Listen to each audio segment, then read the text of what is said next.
Hello friends, வணக்கம். இன்றைக்கி எம்மியான சூப்பரான ஒரு பிஸ்கெட் ரெசிபி தான் பார்க்க போகிறோம். வாங்க வீடியோக்குள்ளார போகலாம். பிஸ்கெட் செய்ய தேவையான பொருட்கள் 2 கப் கோதுமை மாவு, அரை கப் சர்க்கரை, 75 கிராம் வெண்ணெய், தேன், உப்பு, சோடா. 2 கப் கோதுமை மாவு எடுத்திருக்கேன்.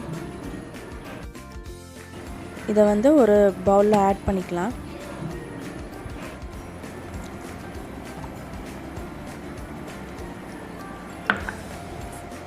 இது கூட அரை கப் சர்க்கரை, தேன் சேர்க்குறனால அரை கப் மட்டும் போதும்.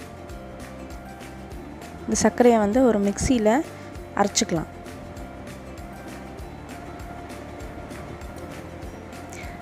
நல்லா ஃபைனாக மிக்சியில் அரைச்சாச்சு. இப்போ இந்த மாவு கூட இந்த சர்க்கரையை ஆட் பண்ணிக்கலாம்.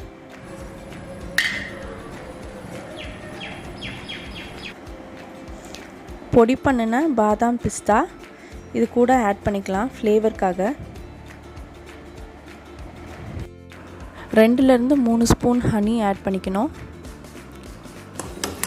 75 கிராம் பட்டர் ஆட் பண்ணிக்கலாம். அப்போ தான் அந்த பிஸ்கெட்டோட ஃப்ளேவர் வரும். உப்பு கொஞ்சம் தேவைக்கு ஏற்ப. 1/2 டீஸ்பூன் பேக்கிங் சோடா ஆட் பண்ணிக்கணும். இப்போ இது ஃபுல்லாக நல்லா மிக்ஸ் பண்ணணும். நல்லா பொறுன்னு வர அளவுக்கு நல்லா மிக்ஸ் பண்ணிக்கலாம். பார்த்திங்கன்னா நல்லா புட்டு மாவு மாதிரி பொறுன்னு நல்லா வந்துருச்சு. இந்த பதத்தில் இருக்கணும் ஃபுல்லாக மிக்ஸ் பண்ண பின்னாடி. அதுக்கப்புறம் கொஞ்சம் கொஞ்சமாக தண்ணி ஆட் பண்ணி மிக்ஸ் பண்ணிக்கணும். மாவில் கொஞ்சம் கொஞ்சமாக தண்ணி ஆட் பண்ணிக்கணும். ரொம்பவே சாஃப்டாகவும் வர வேண்டாம், அதே சமயத்தில் ரொம்ப ஹார்டாகவும் வர வேண்டாம். அதுக்கு தகுந்த மாதிரி தண்ணி ஆட் பண்ணிக்கோங்க.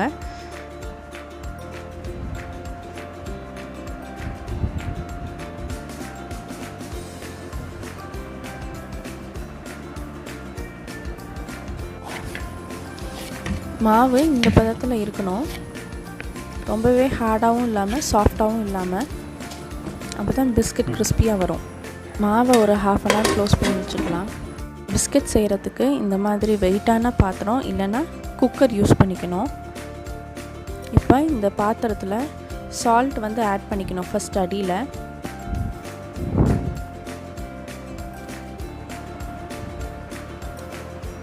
இப்படி நல்லா பரப்பி விட்டுக்கணும்.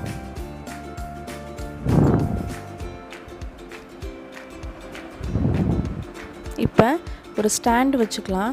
அதுக்கு மேலே தான் பிஸ்கெட் நம்ம வைக்க போகிறோம். அதனால் இந்த ஸ்டாண்ட் கண்டிப்பாக தேவை.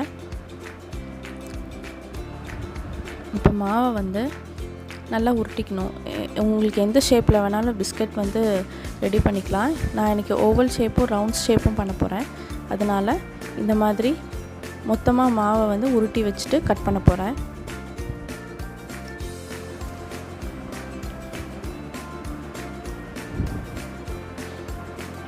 இப்படி ஸ்லைஸாக கட் பண்ணிக்கணும்.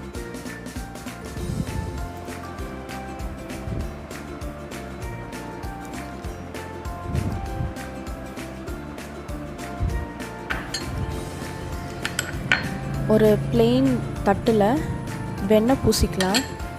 ஃபுல்லாக எல்லா இடத்துலையும் படுற மாதிரி வெண்ணெய் பூசிக்கணும்.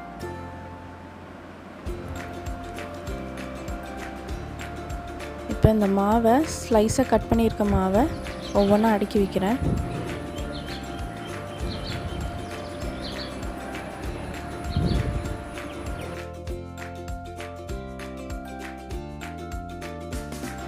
பிஸ்கெட் இப்போ பேக்கிங்க்கு ரெடி ஆயிடுச்சு. இப்போ இந்த பாத்திரத்தில் பிஸ்கெட்டை அலங்காமல் இப்படி வச்சுக்கோங்க.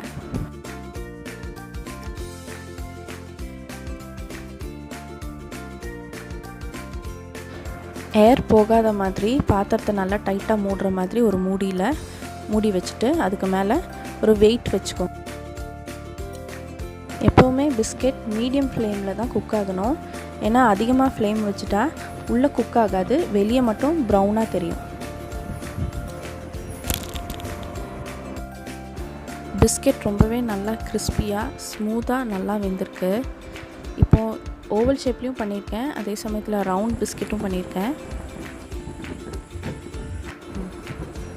இங்கே பாருங்கள், நல்லா மொறுமொறுன்னு கிறிஸ்பியாக நல்லா வெந்திருக்கு. இந்த ரெசிப்பியை மறக்காமல் உங்கள் வீட்லேயும் ட்ரை பண்ணி பாருங்கள். டிஃப்ரெண்ட் ஃப்ளேவரில் ட்ரை பண்ணி பாருங்கள். கண்டிப்பாக உங்களுக்கு பிடிக்கும்னு நினைக்கிறேன். ரெசிபிக்கான உங்களோட கருத்துக்களை மறக்காமல் என்கிட்ட ஷேர் பண்ண மறக்காதீங்க. கமெண்ட் பாக்ஸில் கமெண்ட் பண்ணுங்கள். சப்ஸ்கிரைப் பண்ணுங்கள். இந்த சேனலை கண்டிப்பாக ஷேர் பண்ணுங்கள். தேங்க்யூ.